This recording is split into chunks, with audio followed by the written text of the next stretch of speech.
Hello everyone, in this session we will learn how we can upload any folder to our GitHub repository.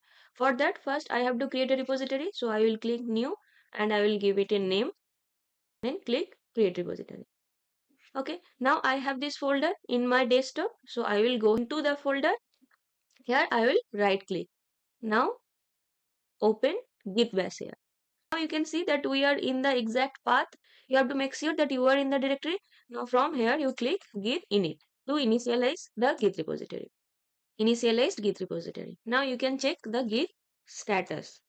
See, it is showing you that these are the files which are yet to be committed. Now we have to first add the files. Git add dot. Dot means all the files will be added first. Look, these files are getting added.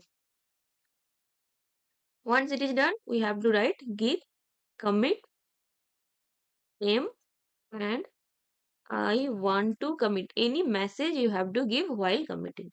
Click enter. So now this will be committed. Now you can again check by using git status command. You can see that nothing to commit. Working tree clean. That means you have committed this into your local disk. Now our task is to upload this in our GitHub repository account we have just created. For that we have to go to the repository and we have to click this. That means this link will be copied. Now we have to connect this git bash with this GitHub repository by using the URL. Git remote add origin and then the URL.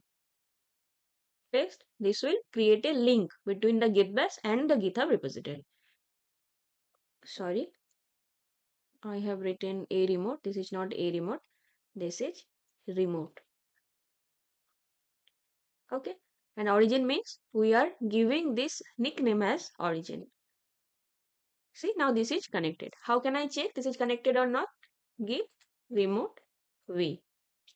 See, that means this repository is connected with the git bash right now. So now we can push this from our local disk to the GitHub repository using git push command. So git push origin master. Now you have to log into your account. This is showing to me because I have more than account. If you have one, then it will not show to you. Now see, this is pushed. How can I check? Come here, refresh the page, and you can see that the folder is pushed. Clear? Now you can share this link to anyone who can download or clone your folder. Okay, bye. Happy learning.